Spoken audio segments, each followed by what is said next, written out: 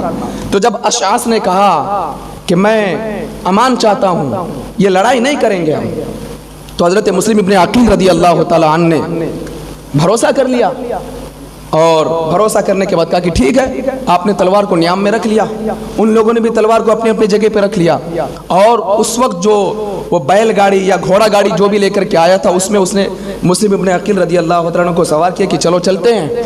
اور جیسی آپ گھوڑے گاڑی یا بیل گاڑی پر بیٹھے تو اس نے نیام سے تلوار نکال لیا۔ مسلم ابن عقیل رضی اللہ تعالیٰ عنہ کہتے ہیں یہ تم لوگوں کی دوسری بے وفائی ہے، یہ کوفہ والوں کی دوسری بے وفائی ہے۔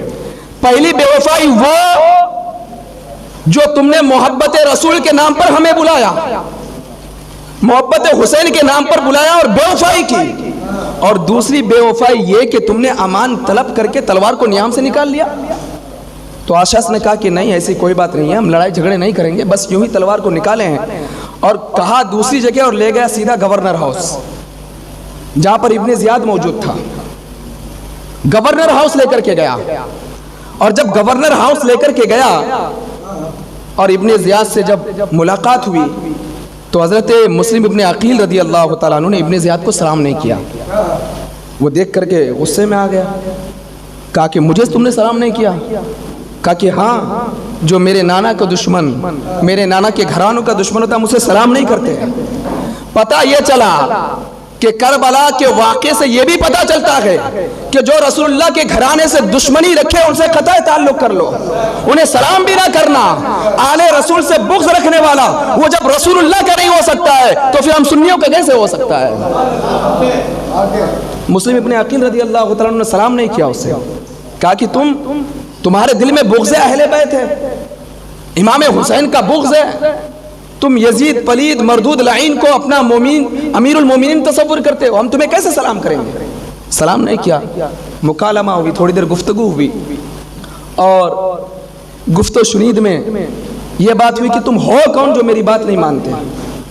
جواب سنو، کہتے ہیں میں آل رسول سے ہوں، رسول اللہ کے خاندان سے ہوں، میرے رگوں میں علی مرتضیٰ کا خون دوڑ رہا ہے، تیرے باپ کا تو تجھے پتہ بھی نہیں تیرا باپ کون ہے۔ ابن زیاد سے کہا تیرا باپ کون ہے وہ بھی تجھے نہیں پتا، لیکن میں رسول اللہ کے خاندان سے ہوں۔ اور جب زیادہ گفتگو بڑھنے لگی تو ابن زیاد بہت غصے میں آ گیا، اور اس نے کہا کہ ان کا سر تن سے جدا کر دو، لیکن ڈائریکٹ جدا نہیں کرنا، اوپر لے کر کے جاؤ، اور اوپر لے جانے کے بعد گورنر ہاؤس کے اوپر لے جانے کے بعد سیڑھیوں سے ڈھکیل دینا، قبر اس کے لے کر کے جاتے پوچھا کہ تمہاری کوئی خواہش ہے؟ تو آپ کے لبھائے مبارک سے خون ٹپک رہے تھے. آپ نے پانی مانگا, کہا کہ مجھے پانی دو, میں پانی پینا چاہتا ہوں, مجھے بڑی شدت کی پیاس لگی ہے. تو پانی دینے سے انکار کر گیا. وہیں پر ایک بوڑھا موجود تھے, وہ جلال میں آ گئے, بولے نادانو تمہیں شرم نہیں آتی ہے؟ یہ فاطمہ کی اولاد ہے, انہیں پانی تک نہیں دیتے. اور پھر جب بوڑھے نے تھوڑا غصے کا اظہار کیا تو پانی لا کر کے دیا, ایک پیالہ, اور آپ نے جیسے ہی پانی کو پینا چاہا تو آپ کا خون ٹپک کر کے اس میں گر گیا اور آپ نے وہ پانی پھینک دی. جبکہ آپ شریعت کا مسئلہ پڑھیں گے کہ جب ایسی سچویشن ہو تو خون والا پانی انسان پی سکتا ہے. لیکن سیدنا مسلم ابن عقیل رضی اللہ تعالی عنہ نے شدت کی پیاس کو برداشت تو کیا, لیکن آپ نے پانی میں منہ نہیں لگایا کیونکہ اس میں خون گر گیا تھا. گویا کہ مسلم ابن عقیل رضی اللہ تعالیٰ عنہ اپنے ماننے والوں کو پیغام دیتے ہیں, اے لوگو آج تو میں پانی نہیں پی رہا ہوں, جبکہ یہ پانی میرے لیے جائز ہے کیونکہ سچویشن اور کیفیت ہی کچھ اس طرح ہے. خون پینا حلال تو نہیں ہے, لیکن شراب کی حرمت کلام مجید سے ثابت ہے. اگر تم اپنے آپ کو مسلمان سمجھتے ہو, اپنے آپ کو حسینی سمجھتے ہو, اپنے آپ کو رسول کریم صلی اللہ علیہ وسلم کا محب سمجھتے ہو, کبھی شراب کو ہاتھ نہیں لگانا, کبھی شراب کھانے کے قریب نہ جانا, کبھی گناہوں کبھی گنہگار انسان کے قریب نہ جانا. مسلم ابن عقیل رضی اللہ تعالیٰ عنہ نے وہ پانی نہیں پیا, آپ نے پھینک دیا اس پانی کو,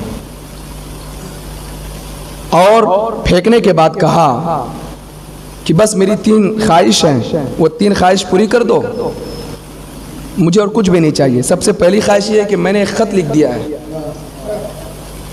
ایک خط لکھ دیا ہے امام حسین کو, بس تم ایک خط لکھ کر کے دے دو, منع کر دو کہ وہ نہ آئے. اور کوفہ میں نے ایک شخص سے تقریباً 700 دینار قرضہ لیے تھے, میرا قرضہ ادا کر دو, اور یہ ہے کہ میری لاش کو دفن کر دینا, کہیں پھینکنا نہیں. یہ 3 میری وصیتیں ہیں, اس وصیت کو پوری کرنا.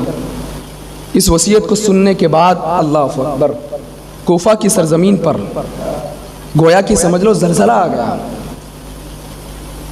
وہ امام مسلم ابن عقیل رضی اللہ تعالی عنہ جن کو دیکھ کر کے شجاعت ناز کرتی تھی, امام حسین کے بھروسے کا نام امام مسلم ابن عقیل رضی اللہ تعالی عنہ ہے, امام حسین کے اعتماد کا نام امام مسلم ابن عقیل رضی اللہ تعالی عنہ ہے, جنہیں ہر کام کے لیے امام حسین رضی اللہ تعالی عنہ آگے بڑھاتے تھے.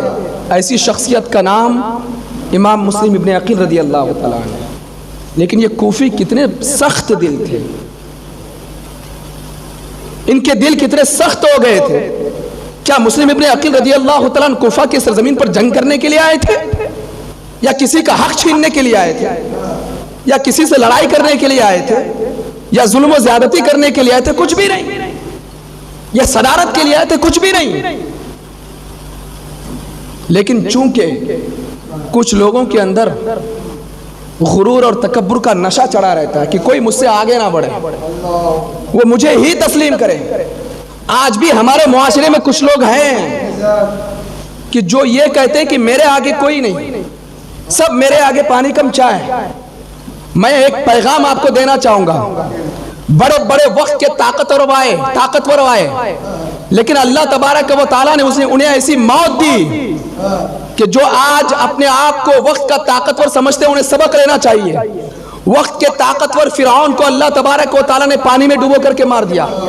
نمرود کو پروردگار عالم نے ایک مکھی کے ذریعے سے ہلاک فرما دیا. بڑے بڑے طاقتور آئے, قارون آیا, سب سے بڑا طاقتور انسان جس کے پاس اتنے خزانے تھے. کلام مقدس میں میرا رب ارشاد فرماتا ہے, ان قارون کان من قوم موسیٰ فبغى علیہ وآتیناہ من الکنوز. بے شمار خزانے اللہ نے انہیں عطا کیا تھا, لیکن اللہ اکبر اس کا بھی حشر دیکھو, وہ خزانے کے ساتھ زمین کے اندر دھس گیا. پتہ یہ چلا کہ اگر اپنے اندر تکبر پیدا کرو گے, غرور پیدا کرو گے, اپنی طاقت کا غلط استعمال کرو گے, تو پھر اسی راہ پر چلو گے جس راہ پر یزیدی گئے ہیں. اور اگر اپنے اندر عاجزی پیدا کرو گے, اللہ کا نیک بندہ بن کر کے رہو گے, تو پھر امام حسین کے راستے پہ چلتے ہوئے نظر آؤ گے. تو یہ طاقت کا نشہ, غرور, تکبر, عہدہ, منصب, ان سب کے بھوکے تھے وہ لوگ. وہ دنیا کو سب کچھ سمجھ بیٹھے تھے. وہ یہ سمجھ رہے تھے کہ بس دنیا ہی سب کچھ ہے، عہدہ چاہیے، طاقت چاہیے. اور اسی کی وجہ سے انہوں نے یہ بھی نہیں دیکھا کہ یہ مسلم ابن عقیل خاندان رسول سے ہے. اللہ اکبر. گورنر ہاؤس کے اوپر لے کر کے گیا حضرت مسلم ابن عقیل رضی اللہ تعالیٰ عنہ کو، اور وہاں سے دھکیل دیا حضرت مسلم ابن عقیل رضی اللہ تعالیٰ عنہ کو. روایتوں میں آتا ہے کہ جب آپ سیڑھیوں سے گر رہے تھے تو آپ کی ہڈی کی ٹوٹنے کی آواز آ رہی تھی. اور جب مسلم ابن عقیل رضی اللہ تعالیٰ عنہ سیڑھیوں سے گرتے گرتے نیچے آئے، اس کے بعد جلاد آگے بڑھا اور اس نے حضرت مسلم ابن عقیل رضی اللہ تعالیٰ عنہ کے سر کو تن سے جدا کر دیا. اسی پر بس نہیں، ابن زیاد اس قدر سخت انسان تھا کہ ایک بڑے جھنڈے میں حضرت مسلم ابن عقیل رضی اللہ تعالیٰ عنہ کے سر کو ٹانگ دیا اور کوفہ کی بازار میں جا کر کے جو ہے اس جھنڈے کو گاڑ دیا. اور اہل کوفہ میں جو ہے اعلان کروا دیا کہ اگر اب بھی کوئی حسین سے محبت کرنے والا ہے اس کا بھی یہی انجام ہوگا جو میں نے مسلم ابن عقیل کا انجام کیا ہے، اس کا بھی یہی انجام ہوگا. سارے کوفے والے سہم گئے، ڈر گئے، سب کی حالت خراب ہو گئی. اور اس کے بعد پھر ایک اور شخصیت جنہیں شہید کر دی جاتی ہے، ہانی بن عروہ، یہ بھی صحابی رسول تھے. طوا نامی عورت سے پہلے مسلم ابن عقیل رضی اللہ تعالیٰ عنہ ہانی بن عروہ کے گھر میں جو ہے پناہ لیے تھا آپ نے، لیکن اس کے بارے میں پتہ چل گیا تو ہانی بن عروہ کو بھی مسلم ابن عقیل رضی اللہ تعالیٰ عنہ کے ساتھ قید کر دیا تھا. یہ 80 سال کے بوڑھے تھے. کتنے؟ 80 سال کے بوڑھے. ہانی بن عروہ یہ صحابی رسول تھے. انہوں نے اپنے گھر میں مسلم ابن عقیل کو پناہ دیا تھا. روایتوں میں آتا ہے کہ رسیوں سے جکڑ کر کے سر کو، ہاتھ کو، پیر کو کوفہ کی گلیوں میں ان کو گھسیٹا گیا، 80 سال کے بوڑھا کو. اور ان کی بھی شہادت ہو جاتی ہے. اب اس کے بعد دو ننھے شہزادے محمد اور ابراہیم رضی اللہ تعالیٰ عنہما، یہ دو ننھے شہزادے کبھی ادھر جاتے، کبھی ادھر جاتے، کبھی ادھر جاتے، کبھی یہاں جاتے، کبھی وہاں جاتے. دو ننھے شہزادے کافی پریشان تھے، ابا کہاں گئے، ابا نظر نہیں آ رہے ہیں. قاضی شریح، یہ محب اہل بیت تھے، یہ کوفہ کے گورنر ہاؤس میں ہی رہتے تھے ابن زیاد کے ساتھ. ان کی نظر پڑی دونوں شہزادوں پر، دیکھا گلاب سا چہرہ، خوبصورت چہرہ، ننھے منھے شہزادے مسلم ابن عقیل جن کے چہرے پر بوسہ لیا کرتے تھے. وہ دو ننھے شہزادے جنہیں کچھ پتہ ہی نہیں تھا کہ ان کے والد کے ساتھ ہوا کیا ہے، ان کو فوراً پکڑا اور اپنے گھر میں لے جا کر کے رکھ دیا. اور ادھر سے ابن زیاد نے اعلان کروا دیا کہ اگر کوئی مسلم ابن عقیل کے دونوں شہزادوں کو پکڑ کر کے لے کر کے آتا ہے، انعام کے طور پر اسے 100 اونٹ دیے جائیں گے. بس پھر کیا تھا، وہی کوفی جو خط لکھ کر کے بلائے تھے امام مسلم ابن عقیل رضی اللہ تعالیٰ عنہ کو اور امام حسین کو، یہی نکل گئے تلاش کرنے کے لیے کہ اگر ہمیں مل جائے ہم پکڑ کر کے لا کر کے گورنر ہاؤس میں دے دیں گے تو اللہ اکبر ہمیں 100 اونٹ ملیں گے.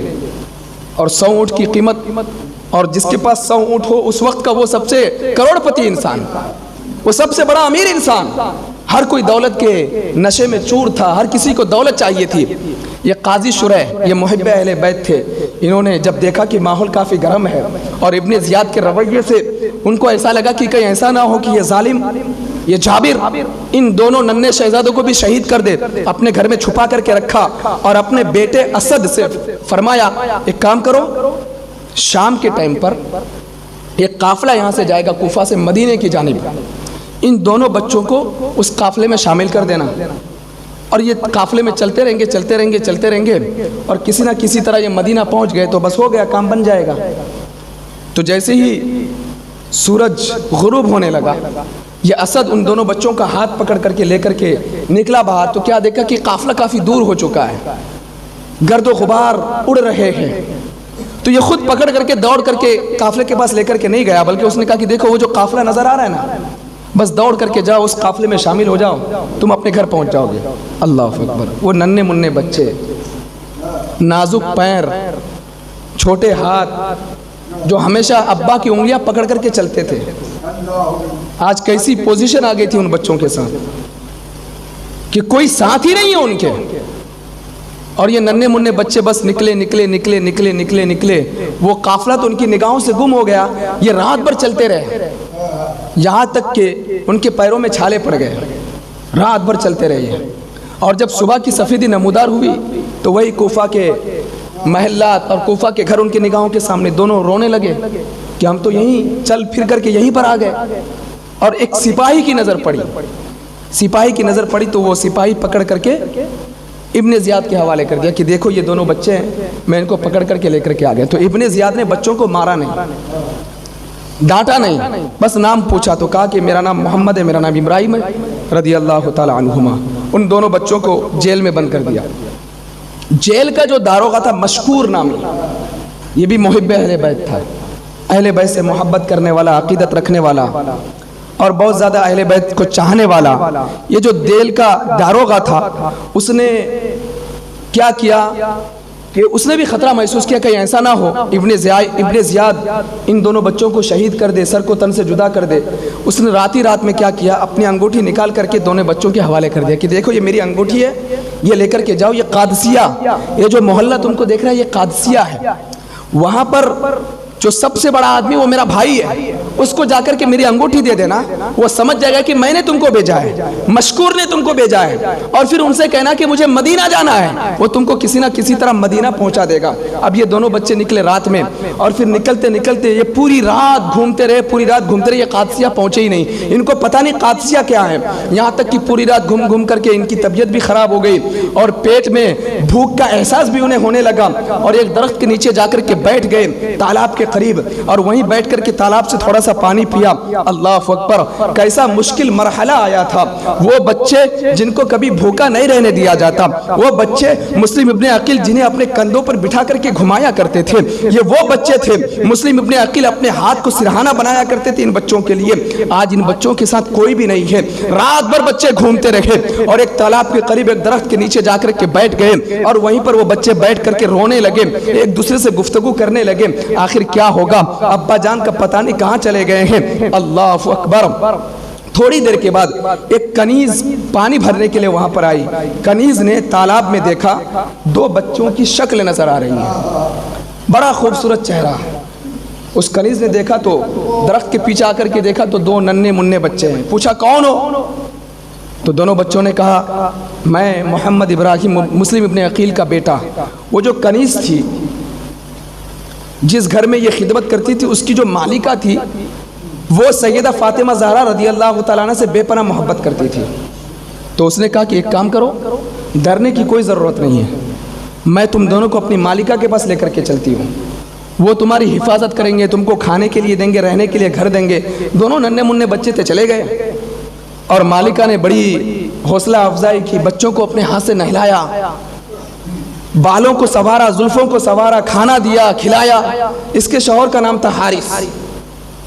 اور یہ رات میں تقریباً رات کا پہلا پہر گزرنے کے بعد یہ اپنے گھر میں آیا اور بہت تھکا ہارا تھا. اور حارث نے آنے کے بعد کہا کہ بہت پریشان ہو گیا ہوں. وہ مسلم ابن عقیل کے دونوں بچوں کو ڈھونڈتے حالت خراب ہو گئی، وہ دونوں بچے ملے نہیں. تو بیوی نے پوچھا کہ آخر کیوں دونوں بچے کو ڈھونڈ رہے ہو؟ کہا وجہ صرف یہ ہے کہ وہ دونوں بچے اگر مجھے مل جائیں گے میں ان کو پکڑ کر کے لے کر کے جاؤں گا ابن زیاد کے پاس، تو مجھے 100 اونٹ ملیں گے. تو اس مالکہ نے سمجھایا جو محب اہل بیت تھی، کہا کہ اس طرح کیسے کرتے ہو، اللہ کی بارگاہ میں کیا جواب دو گے؟ بہرحال یہ دونوں بچے رات میں سو رہے تھے. سوتے سوتے دونوں نے خواب دیکھا، ابا جان کو خواب میں دیکھا، آقا کائنات علیہ الصلوۃ والسلام کو خواب میں دیکھا. میرے آقا علیہ الصلوۃ والسلام ان دونوں شہزادوں سے فرما رہے تھے اے میرے نواسو کیا تم نہیں آؤ گے؟ تمہارے ابا تو آ گئے ہمارے پاس، وہ آب کوثر پی رہے ہیں اور جو ہے جنت کے پانی سے وہ سیراب ہو رہے ہیں اور تم نہیں آؤ گے. یہ دونوں بچے نے ایک ہی جیسا خواب دیکھا اور خواب سے دونوں جیسے ہی بیدار ہوئے، دونوں رونے لگے، چلانے لگے. ان دونوں بچوں کو کیا پتا تھا اس گھر میں ہمارا ایک دشمن ہے جو ہمارے سر کو تن سے جدا کرنا چاہتا ہے. ان دونوں بچوں نے تو اس گھر کو اپنا گھر سمجھ لیا تھا، کیونکہ وہیں پر کھانا بھی کھایا، انہوں نے نہلائے بھی گئے، انہیں اچھے کپڑے پہنائے بھی گئے، ان کے زلفوں کو سنوارا بھی گیا. تو دونوں بچے رونے لگے. جب حارث نے آواز سنی تو حارث نے کہا کہ یہ آواز کہاں سے آ رہی ہے؟ اس کی بیوی نے کہا